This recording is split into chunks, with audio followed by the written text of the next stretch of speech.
일단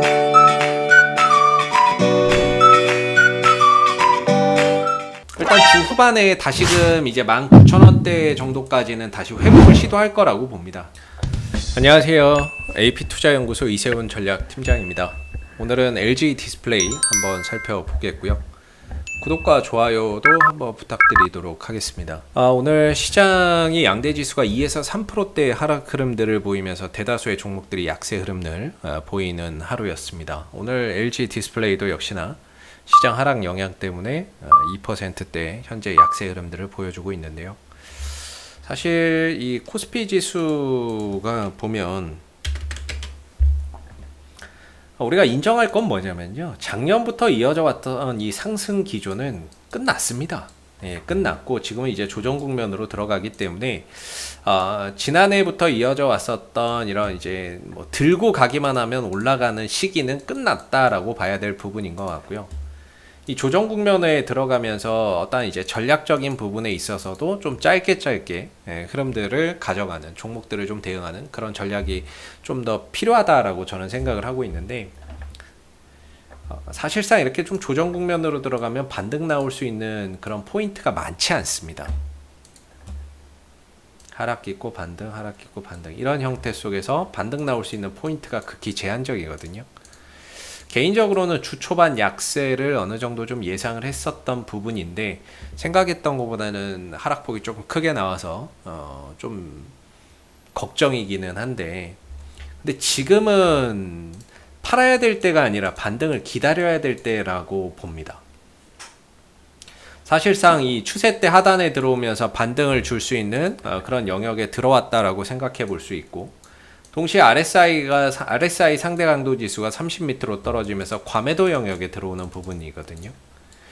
이전에도 보시다시피 이 하락에서 언제 반등이 나올까 했는데 RSI 30에 반등이 나오는 모습이었고, 그 흐름들이 이번에도 똑같이 이루어진다면 보통 이 과매도 영역에서 반등이 나오기 때문에 지금은 종합주가 지수가 오늘 뭐 2%대 하락은 하고 있지만, 오늘 하락을 기점으로 해서 주 후반에 반등으로 돌아나갈 수 있는 여지가 상당히 높다라고 판단이 됩니다. 물론 뭐 하루 이틀 조금 더 흔들린다고 해도 중장기 이평선 이 가격이 받쳐주는 자리이기 때문에 현 구간에서는 하루 이틀 조금 더 흔들려도 점차 반등을 줄 수 있는 그런 이제 구간에 좀 가깝다라고 보거든요. 그래서 지금은 팔아야 될 때가 아니라 오히려 점진적인 매수나 반등을 좀 기다려야 될 그런 이제 구간이다라고 생각을 하고 있고요. 그런 차원에서 LG 디스플레이도 사실 오늘의 하락은 뭐 시장의 하락에 편승해서 주가가 밀리는 부분이기 때문에 주 후반에 어떤 시장의 반등과 함께 낙폭을 좀 축소해 나가는 모습들을 한번 기다려보자라고 조심스럽게 말씀을 한번 드려봐야 될 것 같아요. 사실 LG 디스플레이에 대한 어떤 시장의 전망이나 이런 것들이 부정적인 거는 다들 아실 겁니다. 오늘 나온 어떤 증권사 쪽에서의 보고서나 이런 부분들을 봐도 사실 부정적인 그런 어떠한 이제 전망들, 보고서들, 이런 부분들이 좀 더 나타나고 있죠. 최근에 나오는 어떤 보고서가 다 이런 것 같습니다. 근데 제가 보기에 이 증권사 보고서의 어떤 그런 전망이 바뀌려면 3분기 실적 발표하고 뭐 바뀌던지 좀 시각이 좀 달라지지 않을까라고 보거든요. 최근에 이제 결국에 이렇게 부정적으로 나오는 부분들이 LCD 부분의 문제점이겠죠. 대형 부분에서의 패널 가격의 하락, 그 다음에 LCD IT 패널 부분에서의 어떤 부품 공급 부족에 의한 출하량 감소, 이 부분들이 결국에 3분기 실적의 부진으로 이어질 것이고, 그 부분들로 인해서 수익성이 감소할 것이다 라는 게 지금 시장이 말하고 있는 부분들이고, 그걸로 인해서 LG 디스플레이가 하락의 이유가 되고 있는 거죠. 그래서 증권사의 지금 실적 추정치가 뭐 6천억대까지 지금 좀 낮아져 있거든요. 뭐 6천원, 증권사마다 다 틀려가지고 어떤 때는 6천억대 초중반 얘기하고 어떤 때는 후반을 얘기하는데, 결국에는 3분 이런 불확실성을 계속해서 안고 가는 것보다는 빨리 그냥 실적을 발표를 해서 이 부분들에 대한 시장의 불확실성을 털어주는 게 낫다라고 생각을 합니다. 이걸 안고서는 사실상 주가가 어떠한 이제 방향 전환이 쉽지는 않을 것 같고, 이 부분에 대한 우려를 반영을 해서 그동안에 좀 약세를 보였기 때문에 결국에 어떤 실적을 빨리 발표를 하면서 불확실성을 털어내야 어떤 방향 전환도 쉽게 이뤄지고 전망도 달라질 수 있다. 왜냐면은 막상 이렇게 부정적으로 드럽게 이야기 많이 해놓고 나서 실적을 3분기 딱 봤는데 실적이 너무 좋아. 그럼 얘네들 전망이 틀린 거잖아요. 그러면서 이 전망들이 다시 긍정적인 전망으로 바뀔 수도 있는 부분들이거든요. 근데 얘네들이 만약에 엄청나게 부정적으로 지금 얘기를 해.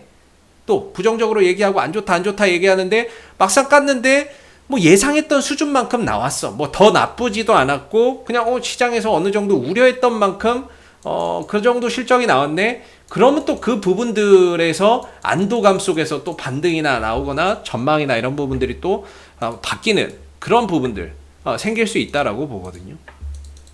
그래서 안 좋은 거는 지금 사실상 뭐 다 끌어다가 반영을 하고 있는 주가의 흐름이다라고 볼 수 있겠고, 요새 이제 좀 달라진 점이 있다면은 어떤 이제 수급적인 부분의 변화라고 생각이 드는데요. 오늘 같은 경우도 낙폭을 좀 줄이면서 꼬리를 달고 어떻게 보면 양봉으로 전환 시도도 좀 하고 있는 모습인데, 외인들의 매수가 그 역할을 좀 해주고 있다. 외인들이 안 파는 것만 해도 다행이다 이렇게 저는 생각을 하거든요. 9월 27일부터 매수로 좀 전환되기 시작을 했고, 물론 많은 수량을 사는 것은 아니지만 매도를 하지 않고 있다는 것만으로도 상당히 좀 긍정적으로 보는데, 오늘 시장에서도 매도보다는 매수로 대응을 하고 있다는 점이 참 신기합니다. 어느 정도 외국인들은 이 19,000원대를 기점으로 해서 조금 이제 저가 매수로 전향되는 게 아니냐 이렇게 생각을 좀 했던 부분이고, 이 부분에 있어서는 이제 한 줄기 희망이 뭐였냐면은 중국에서 전력난 때문에 LCD를 감산할 수 있고, 그렇게 되면 LCD 패널이 또 상승을 하게 되면서 주가가 또 상승할 수 있는 어떤 이제 포인트가 될 수 있을 거다라고 봤거든요. 근데 물론 이 부분들이 아직까지는 그렇게 가시적인 어떤 이제 영향을 주고 있지는 못하고 있습니다만은, 전반적으로 외인들의 어떤 이제 수급에서의 더 이상 매도가 진행되지 않는다는 점, 이 부분들만으로도 어느 정도 이제 반등이나 이런 부분들을 기대하기에는 충분하지 않나라는 생각을 합니다. 이 대차장고도 뭐 많은 수량은 아니지만은 이건 확 줄어들어야 되는데, 대차장고도 좀 많이 줄어야 되는데, 이게 늘어나면 사실상 좀 주가가 올라가기 좀 어렵다라고 보거든요. 대차장고도 좀 확 줄어야 되는데 많이 줄진 않지만 요 며칠 이틀 좀 줄었네요. 공매도나 이런 것들은 여전히 두 자릿수이기는 하네요. 두 자릿수인데 공매도도 좀 더 줄어야 될 거고, 그래서 더 여기서 뭐 하방으로 때려 꼽는 이런 이제 부분들, 대차장고가 증가하지 않는다거나 공매도 증가량이 제한적이라고 한다면 충분히 어떤 이제 반전의 계기를 마련을 할 수 있다라고 생각이 드는데, 일단 주 후반에 다시금 이제 19,000원대 정도까지는 다시 회복을 시도할 거라고 봅니다. 음봉에서는 어떤 이제 상승 전환에 기대를 갖기가 좀 어려워요. 그래서 오늘 어떻게든 양봉을 만들어내는 것이 좀 중요하고, 하락은 하더라도 양봉을 만들어내는 게 중요하고, 만약에 오늘 양봉으로 마감된다면 이 샛별형 한번 기대해 볼 수 있거든요. 그래서 주 후반에 지수 올라오면서 이제 LG 디스플레이도 19,000원대를 회복해서 좀 이제 가는 그런 이제 그림들을 조심스럽게 한번 생각을 해볼 수 있는데, 그런 그림들이 나와야 어떠한 이제 이 좀 반전에 대한 그런 부분들을 기대해 보죠. 사실 지금 흐름에서는 깰 거 다 깨지고 깨진데 또 깨지고 이러다 보니까 사실 뭐 바닥에 대한 어떤 신뢰도나 이런 부분들을 현재로서 19,000원 마저 깨진 이 마당에 새로운 어떤 저점을 기준으로 삼아서 이야기를 하기가 어려운 부분들이 상당히 많습니다. 사실 우리가 또 이 추세, LG 디스플레이의 이 상승 추세가 깨지고 꺾이면서 지금 좀 역배열까지는 역배열이죠. 예, 역배열. 단기 이평선부터 장기 이평선이 지금 역배열로 이렇게 전환돼서 내려오고 있는데, 사실 이렇게 좀 추세나 이런 부분들이 무너지면 이걸 다시 만들어서 가는데 엄청난 시간하고 과정이 소요가 되거든요. 계속해서 떨어지는 주가도 없고 계속해서 올라가던 주가도 없기에 어느 정도 떨어지면 또 바닥이 잡히면서 또 안정되는 가격이 나오고 또 매수할 자리도 또 주어지고 뭐 그렇게 될 수 있는데, 현재로서는 뭐 매수할 자리를 볼 자리 상황도 아니고 어느 정도 이 구간, 기간 조정을 통해서 좀 바닥을 만들어가는 그런 이제 모습들을 좀 확인해야 되는 그런 부분이라고 봐요. 그래서 이게 시간이 굉장히 많이 오래 걸리거든요. 이 추세를 다시 또 정배열로 만들고 수렴하고 이런 부분에서 이제 좀 시간이 많이 걸리기 때문에 손절이나 이런 것들을 하시는 분들도 계실 거고, 끝까지 그냥 이 종목을 믿고 들고 가시는 분들도 분명히 계실 거라고 생각은 하는데요. 그래도 저는 지금에서의 어떤 매도보다는 그래도 주 후반에 반등을 한번 기다려 보면서 다시 19,000원대 위로 올라서는 그림들이 나오는지, 올라서지 못한다라고 한다면 그때 가서 어느 정도 뭐 이렇게 좀 대응을 하는 것도 나쁘지 않을 것 같다. 차라리 지금에서 매도는 아까도 말씀드렸지만은 저는 시장이 주 후반에는 반등이 나올 거라고 봐요. 반등이 좀 나올 수 있는 자리에 있기 때문에 어느 정도 반등이 나오면 종목도 충분히 기술적 반등 정도는 가져가면서 다시 한 번 더 이 19,000원대에 뭐 돌파가 나올 수도 있고 안착하는 모습들이 나올 수도 있거든요. 그러면은 거기서 또 자리를 또 만들어 가면은 어느 정도 이 19,000원대에서의 또 지지력이 다시 회복이 되는 거기 때문에 추후에 주 후반에 반등을 좀 보시면서 19,000원대 회복 여부나 이런 것들을 체크하시고, 그 다음에 이제 회복이 안 된다 그러면은 비중을 좀 줄여 나가는 전략이나 이런 것들이 필요할 것 같고, 지금 매도하는 거는 사실 좀 무의미하다라고 생각이 듭니다. 그래서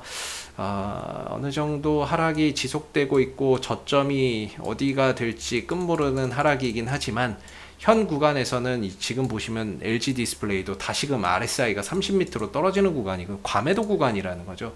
못해도 기술적 반등은 나올 수 있는 영역에 왔다라고 보거든요. 이때도 마찬가지고 30m로 떨어지면 기술적 반등은 나옵니다. 물론 이게 바닥이 될지 단기 반등으로 끝날지는 모르겠지만 못해도 기술적 반등은 나온다는 거죠. 그래서 시장도 종목도 RSI 30에 반등 나올 수 있는 과매도 영역이기 때문에 지금 매도보다는 주 후반에 어떤 반등을 보면서 19,000원대 회복 여부라든지 이런 부분들, 그게 안 됐을 때는 뭐 그때 가서 비중을 좀 줄인다든지, 적어도 반등을 이용해서 19,000원대나 이런 부분들의 회복 여부를 보면서 안 됐을 때 좀 비중을 줄이는 그런 부분들의 전략이 필요하지, 지금 이 하락에 매도를 하는 것은 제가 봤을 때는 최저점 매도가 좀 될 수도 있다라는 생각이 듭니다. 그래서 지금은 주 후반에 반등을 좀 기대하면서 더군다나 오늘 흐름들이 양봉으로 된다면 더 좋은 그런 이제 어떤 기술적인 패턴이 될 수 있을 거라고 생각을 하거든요. 이런 이제 샛별형 패턴의 흐름들이 나올 수 있기 때문에 이런 흐름들이 나온다면은 훨씬 더 또 회복이나 이런 부분들이 더 빨리 이루어질 수 있는 부분들이 생길 겁니다. 그래서 어느 정도 3분기 실적에 대한 우려, LCD 패널 가격의 하락에 대한 우려, 이런 부분들 다 지금 반영해서 떨어지고 있는데 차라리 빨리 실적을 발표하는 게 낫다. 그게 오히려 LG 디스플레이의 주가가 살아날 수 있는 그런 길이 아닌가 생각이 들고, 앞으로 그런 부분들 속에서 주가가 어느 정도 안정을 찾아가는지를 한번 우리가 시간을 두고 좀 살펴볼 필요가 있을 것 같아요. 그래서 지금은 어떤 매도보다는 어떤 반등을 좀 차분히 기다려보는 차원에서의 그런 이제 보유 관점으로 좀 가야 되지 않을까라는 생각이 들고, 이상 AP투자연구소 이세훈 전략팀장이었고요. 구독과 좋아요도 한번 부탁드리도록 하겠습니다. 감사합니다. 그리고 네이버에서 AP투자연구소를 검색하시게 되면 웹사이트 상단에 AP투자연구소 홈페이지에 링크가 나옵니다. 클릭하시게 되면 AP투자연구소 홈페이지로 접속하실 수가 있는데요. 가운데 무료 추천 종목 카테고리에 2021년 무료 추천 종목을 클릭하시면 소장님께서 매일매일 국내외 시황에 대한 실시간 브리핑과 함께 댓글로 무료 추천 종목을 제공해 드리고 있습니다. 하나 눌러서 들어가 보게 되면요, 댓글 리딩은 아침 7시 42분부터 시작이 되었고요. 간밤에 있었던 미 증시 상승 또는 하락에 대한 이유도 자세히 댓글로써 이렇게 적어 드리고 있습니다. 그리고 9시가 되게 되면 무료 추천 종목이 나오게 되는데요. 무료 추천 종목의 종목명, 매수가, 1차 목표가, 손절가가 함께 제시가 됩니다. 보편적으로 2종목에서 3종목씩 매일매일 무료로 추천을 드리고 있기 때문에 무료 추천 종목이 필요하신 분들은 저희 홈페이지 방문해서 도움 받아 가시면 좋겠고요. 상승하면 그 상승한 부분에 대해서도 이렇게 댓글로써 리딩을 해드리고 있고요. 반대로 손절이 나가게 되면 그 손절한 부분에 대해서도 댓글로써 장중에 리딩을 해드리고 있으니까 많은 도움 받아가시면 좋겠습니다. 또한 저희가 주식 테마주 검색기라고 하는 어플리케이션을 개발해서 누구나 무료로 사용이 가능합니다. 홈페이지 가운데 테마주 검색기를 클릭하시게 되면 이제 구글 플레이 스토어에서 다운받으실 수도 있고요. 앱스토어에서 다운받으실 수도 있고, PC 버전은 저희 홈페이지에 방문하셔서 다운로드 받으시면 되는데, 시장의 모든 이제 테마를 다 담고 있는 어플이고요. 당일 급등하는 테마주가 뭔지, 그 다음에 시장의 주도주가 뭔지를 한눈에 파악할 수 있게 도와주는 이런 이제 어플리케이션입니다. 그래서 여러분들 주식 매매 하시는데 다운받아서 활용하시게 되면은 많은 도움 되실 거라 생각됩니다. 감사합니다.